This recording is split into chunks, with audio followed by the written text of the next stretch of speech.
तो यार आज हम देखेंगे इंडिया का हम कंपैरिजन इंडिया के साथ करेंगे।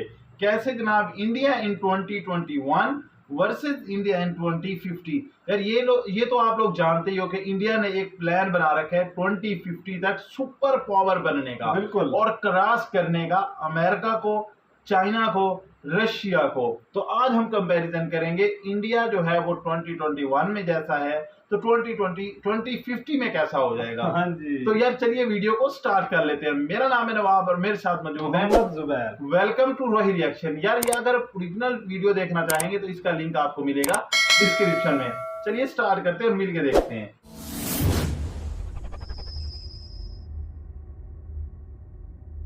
हेलो दोस्तों, स्वागत है आपका चैनल की एक नई वीडियो में। तो आज हम कंपैरिजन कर रहे हैं इंडिया का इंडिया से। जी हाँ, 2021 के इंडिया का 2050 के इंडिया से। मतलब आज की इस वीडियो में मैं आपको फ्यूचर में लेकर जाऊंगा आज से लगभग 30 साल बाद। कैसा होगा भारत 2050 में और आज के मुकाबले, आखिर चीजें कितने हद तक बदलेंगी, आज की इस वीडियो में यही जानने की कोशिश करेंगे। तो बने रहिए वीडियो के साथ। हेलो दोस्तों, मेरा नाम है दीपक, आप देख रहे हैं इट्स इनक्रेडिबल फॉर यू। तो आइए शुरू करते हैं।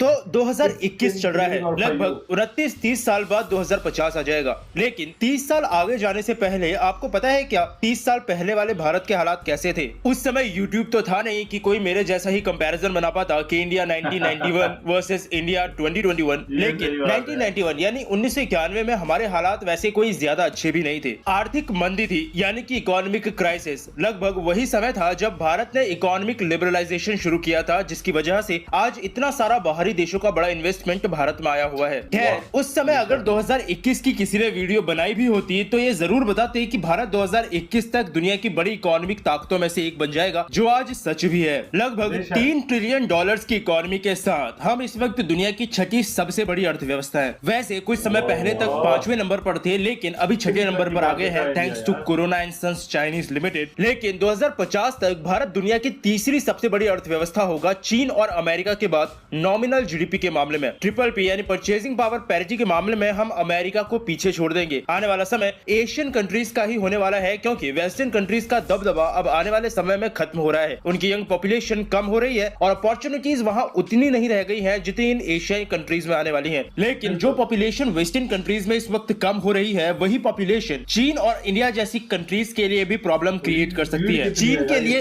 इस वजह से क्योंकि वहां वन चाइल्ड पॉलिसी की वजह से उनका सेक्स रेशियो काफी हद तक गड़बड़ा गया है, और इंडिया में इस वजह से क्योंकि यहाँ तो किसी को अब भी बढ़ती हुई पॉपुलेशन से कोई प्रॉब्लम ही नहीं है। यूएन ने ये प्रेडिक्ट किया है कि इंडिया की पॉपुलेशन 2050 तक 1.64 बिलियन को क्रॉस कर जाएगी। वर्ल्ड पॉपुलेशन उस समय लगभग 9.73 बिलियन के आसपास होगी, यानी कि सिर्फ इंडिया की ही पॉपुलेशन दुनिया की पॉपुलेशन का लगभग 17% होगा। यानी कि पॉपुलेशन को कंट्रोल करना बहुत ही ज्यादा जरूरी है, नहीं तो 2050 में भी दुनिया को दिखाने के लिए तो हम तीसरी सबसे बड़ी इकोनॉमी बन जाएंगे, लेकिन पर कैपिटा के मामले में आम आदमी के हाथ में वहां भी कुछ नहीं लगेगा। फ्लाइंग कार्स ये एक ऐसी चीज है कि जब भी फ्यूचर की बात हो तो फ्लाइंग कार्स का नाम आ ही जाता है। वैसे आपको पता हो या नहीं, लेकिन ये फ्लाइंग कार्स का आइडिया और कॉन्सेप्ट कोई बहुत नया नहीं है। ये फोटो जो आप देख रहे हो, ये प्रोटोटाइप 1947 का है। जी हाँ, जब हमारा देश आजाद हुआ था उस समय का। लेकिन अब के समय में एक्चुअल में फ्लाइंग कार्स एग्जिस्टेंस में आने लगे हैं और 2050 तक बहुत बड़े लेवल पर एग्जिस्टेंस में आ जाएंगे। फ्लाइंग कार्स के साथ साथ इलेक्ट्रिक कार्स का आइडिया भी 20th सेंचुरी की शुरुआती टाइम पर आया था, जो बीच में खत्म हो गया सिर्फ कुछ बड़े देशों की गवर्नमेंट्स और ऑयल माफियाज की वजह से। लेकिन आज फिर से वही आइडिया वापस उभरने लगा है और 2050 में उम्मीद है कि हर दूसरी गाड़ी इंडिया में भी इलेक्ट्रिक होगी। कुछ कंपनीज का तो यह भी दावा है कि वो 2050 से पहले ही पूरी तरह से इलेक्ट्रिक कार्स पर ही स्विच हो जाएंगे। गाड़ियों के साथ साथ हाई स्पीड रेलवे के भी काफी सारे कॉरिडोर्स, हाइपरलूप जैसी एडवांस टेक्नोलॉजी और ड्राइवरलेस स्पॉट्स, ये लगभग आपको भारत में हर जगह देखने को मिल जाएगा।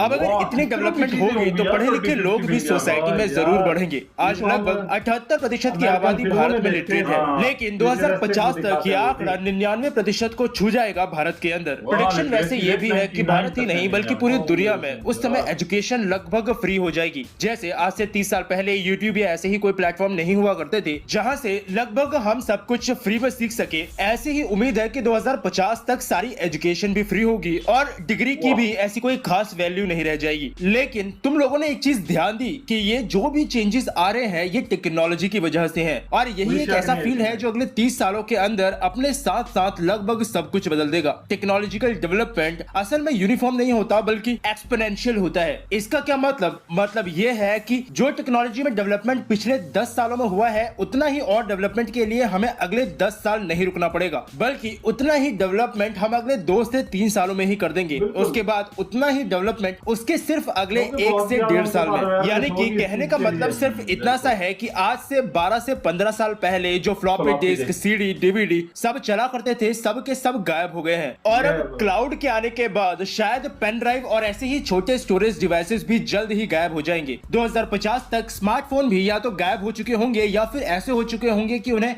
जेब में डालकर बार बार इधर उधर ले जाने की जरूरत नहीं पड़ेगी। इंडिया उम्मीद है कि 2050 तक पूरी तरह से डिजिटल हो जाएगा। आर्टिफिशियल इंटेलिजेंस यही लगभग हर जगह देखने को मिलेगा, फिर चाहे हॉस्पिटल में नर्सिस की जगह रोबोट्स हो या फिर फैक्ट्री के अंदर एम्प्लॉइज की जगह है रोबोट्स। टेक्निकल फील्ड ये एक ऐसी फील्ड है जिसमें 2050 तक सबसे ज्यादा ड्रास्टिक चेंज होगा और क्योंकि आईटी इंडस्ट्री इंडिया के अंदर ग्रो कर रही है हम सब इस चेंज को काफी अच्छे से महसूस कर सकेंगे। चलिए इसी के साथ अगर बात करें स्पेस एक्सप्लोरेशन की तो इसरो 2050 तक दुनिया के टॉप स्पेस ऑर्गेनाइजेशंस में जरूर इंक्लूड हो जाएगा। वैसे तो इसरो अभी भी दुनिया की टॉप स्पेस ऑर्गेनाइजेशंस में गिना जाता है, लेकिन 2050 तक इसरो कुछ ऐसे मिशंस को कंप्लीट कर देगा जो कि अभी भी हम लोगों के लिए पॉसिबल नहीं है। 2050 तक हम लोग अपने पहले भारतीयों को खुद की टेक्नोलॉजी से स्पेस में भेज चुके होंगे। सन, वीनस, मार्स जैसे प्लैनेट्स पर भी काफी सारे हमारे मिशंस जा चुके होंगे। 2050 तक काफी हद तक चांसेस हैं कि इसरो हमारे अंतरिक्ष यात्रियों को ना सिर्फ स्पेस में बल्कि मार्स तक भी पहुंचा देगा। 2050 तक भारत का खुद का स्पेस स्टेशन भी आपको अंतरिक्ष में देखने को मिल सकता है। हो सकता है वो उतना ज्यादा बड़ा ना हो, लेकिन इंडिया का खुद का स्पेस स्टेशन 2050 में एग्जिस्ट कर सकता है और हो सकता है कि जिन प्लैनेट्स के मैंने अभी नाम लिए इनके अलावा भी काफी ज्यादा प्लैनेट्स पर हम उस समय तक अपने मिशन भेज चुके हों। लेकिन यह बात नहीं है कि हर चीज 2050 तक सिर्फ अच्छी ही होगी। पोल्यूशन अगर कंट्रोल नहीं किया गया तो हर साल 6.5 से 7 मिलियन लोग 2050 में पोल्यूशन से मर सकते हैं और इसका एक बड़ा नंबर इंडिया की पॉपुलेशन का भी होगा, क्योंकि इंडिया की पॉपुलेशन 2050 में दुनिया का 17% हो सकती है और खाने और पानी की कमी भी 2050 में काफी ज्यादा बढ़ जाएगी, क्योंकि काफी ज्यादा पॉपुलेशन एग्रीकल्चरल वर्क को छोड़कर दूसरे फील्ड्स में जा चुके होंगे। यानी कि टेक्नोलॉजिकल डेवलपमेंट तो 2050 तक बहुत ही ज्यादा होगा, लेकिन इंसानों का जमीन से जुड़ाव 2050 में लगभग खत्म हो जाएगा। बाकी तो आपकी उम्मीद क्या है? आप 2050 में भारत को कैसा दिखना चाहते हैं? मुझे नीचे कमेंट सेक्शन में जरूर बताइएगा। अभी के लिए इस वीडियो में इतना ही। मिलता हूं आपसे किसी और नई इंटरेस्टिंग टॉपिक की एक नई वीडियो के साथ। तब तक के लिए अलविदा। इन्होंने जो आखिर में बात की है कि भाई 2050 तक जो है पाकिस्तान ह्यूमंस का जो है, इंसानों का जो है वो जुड़ाव जमीन से कम हो जाएगा।